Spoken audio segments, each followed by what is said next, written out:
The CEO passed away. His funeral will be done in 2 days. It was just 2 days ago that I received this shocking news. It was from my boss at the headquarters in New York, the one who had transferred me to a less desirable position. You better be there, he emphasized. Well, of course, every employee would attend the CEO's funeral, no matter their position. But I was exasperated by my boss's typical attitude. Today, I left the suburban branch of the food distribution company I'd been transferred to and arrived at the nearest station to the funeral venue. Looks like I'll make it on time.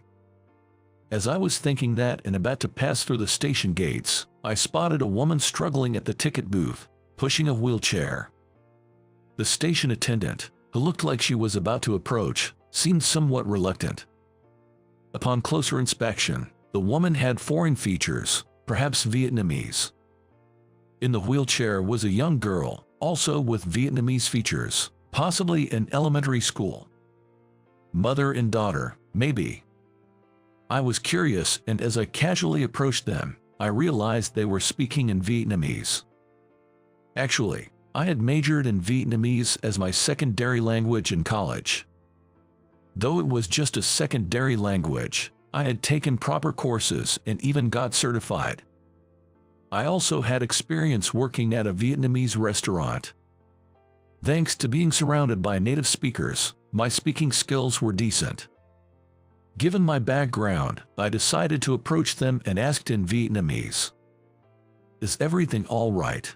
She looked surprised for a moment but quickly responded in Vietnamese. "Oh, do you speak Vietnamese?" Relieved that she understood me, I nodded. "Yes, I learned it in college. I can speak a bit. I thought maybe I could help if you had any issues." Her eyes lit up. "Thank you so much. I wasn't sure how to buy tickets. I tried asking the station attendant, but I barely speak any English, so we couldn't communicate. I didn't know what to do. It's so good to find someone kind. Could you show me how to buy the tickets?" "Of course, let me guide you." I showed her how to purchase and load a Metro card, and we passed through the gates together. "Thank you so much. You were a great help." They both looked visibly relieved. It felt good to be able to use what I had learned to help someone. "My pleasure. There's an elevator over there." "That should make things easier," I pointed out, then noticed something. Oh no. The elevator was out of service. "Oh dear, it seems to be broken." Hearing this, she looked deeply worried. "Oh no, what do we do? We have a very important appointment today." Her cheerful expression darkened. "Should I help carry the wheelchair up the stairs?" I hesitated. Depending on the weight of the wheelchair, it might take too long. And then I might miss the CEO's funeral. I considered asking the station attendants for help, but a quick glance made it obvious they were avoiding eye contact. I didn't want to rely on them. I had to do something. I couldn't just abandon them now. I made up my mind. "Would you like me to help carry the wheelchair up the stairs? Can you carry your daughter on your back?" "Yes, I can. Thank you," she replied with joy. She took the little girl out of the wheelchair, folded it, and tried to lift it. It was pretty heavy. Was it foreign made?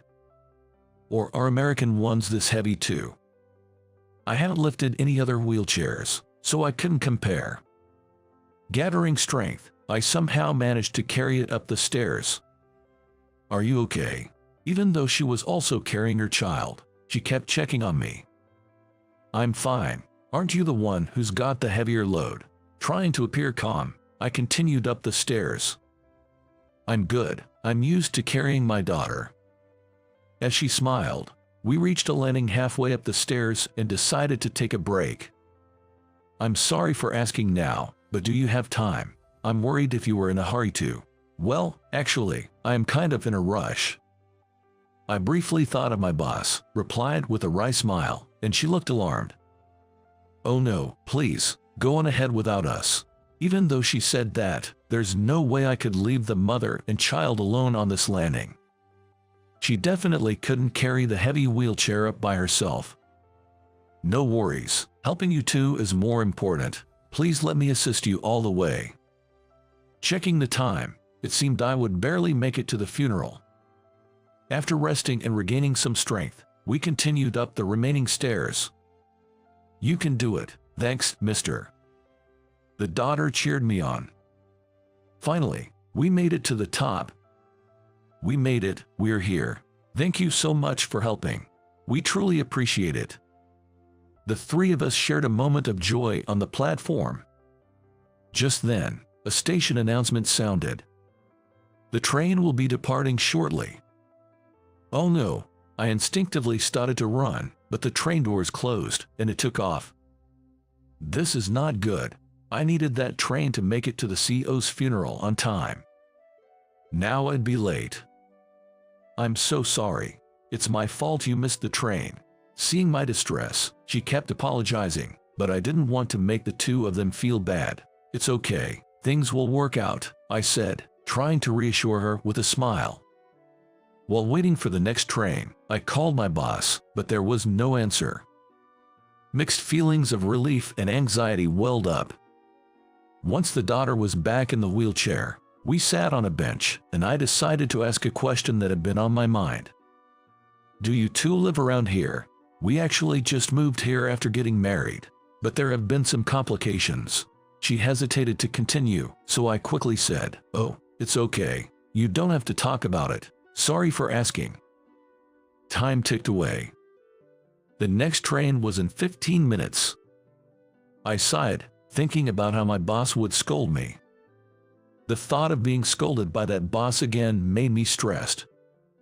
As well as being late to the CEO's funeral, just the thought of seeing my boss after so long depresses me. Do you have any other worries aside from being late? I was taken aback by her remark.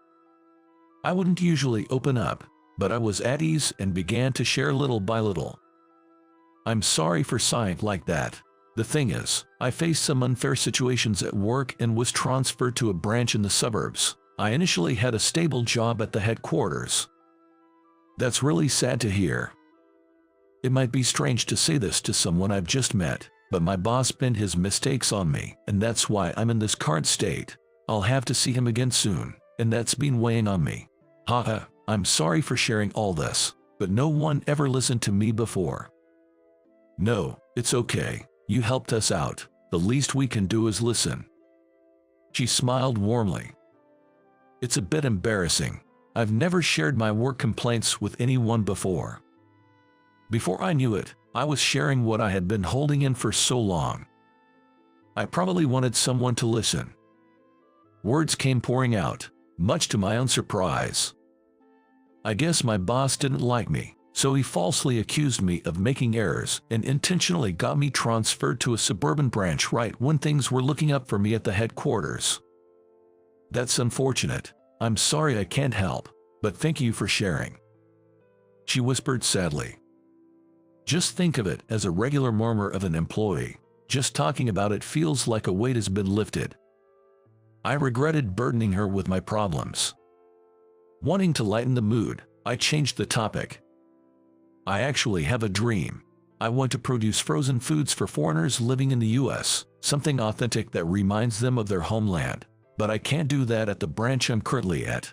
Only the headquarters handle food development. So, one day I want to go back and make that dream come true. That sounds wonderful. I'll root for you. As we were chatting, the train arrived. I helped them board and we all managed to get on. Coincidentally, we got off at the same station 2 stops later. Thank you for listening. I'm in a rush now, so I'll be on my way. As I rushed towards the exit, I heard, "Thank you, goodbye." They, still getting a grasp of English, waved and thanked me. When I finally arrived at the funeral venue, the ceremony was almost over. As the priest was conducting the prayers, I noticed my boss glaring at me. Oh boy, it's all over. The thought of what's next gives me a headache. I shakily paid my respects and took my seat. After the ceremony, as the casket was being loaded into the hearse, my boss called out, "Hey, I need a word with you." "Yes, sir." The moment we entered a private room, he started yelling. What do you think you're doing? Showing up late to the CEO's funeral. I'm sorry. I was helping a foreign family at the station and lost track of time. My weak attempt at explaining only fueled his rage. Helping people, and foreigners at that, you should have just ignored them. His shouting was so loud that it seemed to have caught the attention of the others. The vice president and other employees also rushed over. What's the problem? He was late to the funeral, and I was punishing him. I see. Being late isn't good. So why were you late? He claims he was helping foreigners. I told him he should have just left them be. At that point, a young man stepped forward.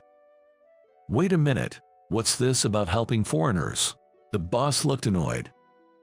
Who are you, may I ask? I'm the son of the CEO, whose funeral was held today. I haven't been in the US for a while, so many of you might not know me, but I'm taking over the company now. Everyone looked shocked. I overheard your conversation. You're berating him for helping foreigners. I don't think that's right. Well, I didn't mean it like that. I was just pointing out his tardiness. The boss was in a panic. I can't blame him. After all, my wife is the Vietnamese woman he helped out. With that, the soon-to-be CEO brought out the Vietnamese woman I had just met at the train station. It was unexpected for her to show up, but the real shocker was that they were married. Our daughter uses a wheelchair due to her leg condition. When they tried to take the train today, they couldn't figure out how to buy tickets. They tried asking a station attendant, but because of the language barrier, they couldn't get their point across. Luckily, he, who speaks Vietnamese, stepped in to help them. Not only did he help buy the tickets, but he also helped carry the wheelchair up long stairs. Despite being in a hurry, he stayed with them until they were on the train. My wife, daughter, and I are all deeply grateful to him. Scolding him is unthinkable. The boss was trembling.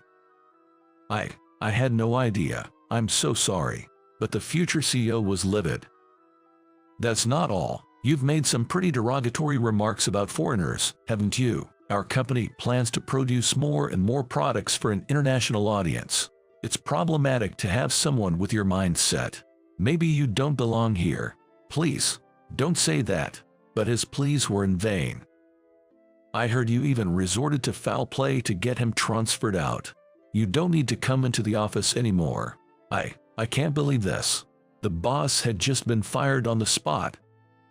The new CEO gave him a cold glance.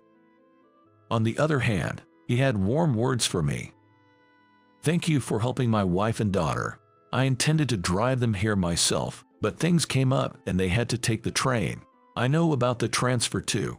Such things shouldn't happen. Once I become CEO, this company will operate based on merit, not biases. He was passionate in his speech.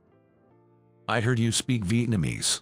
Would you consider working at our headquarters on product development for our international line? I was surprised. Really? You're sure about that? Absolutely. We need someone with your skills on the team. A dream I'd given up on was about to come true. Overwhelmed with joy and surprise, I found tears streaming down my face. Under the new CEO's leadership, I returned to the headquarters and got to work on developing products for an international audience. Like a genuine bibimbap for Koreans, a hot pot set for the Chinese, and an extra-large spring roll for Vietnamese. There were challenges initially, but with teamwork and determination, we successfully launched these products. When we released them, they became instant hits, and our sales skyrocketed. Our company's sales are on the rise. Well, I'm glad I trusted you with this. The CEO was very pleased. From these accomplishments, I was promoted. I grew close to his wife and daughter after that incident, often dining together. During one of these outings, I met one of his wife's friends, whom I later married. She was Vietnamese, so it became an international marriage. Looking back, it's such a mysterious twist of fate.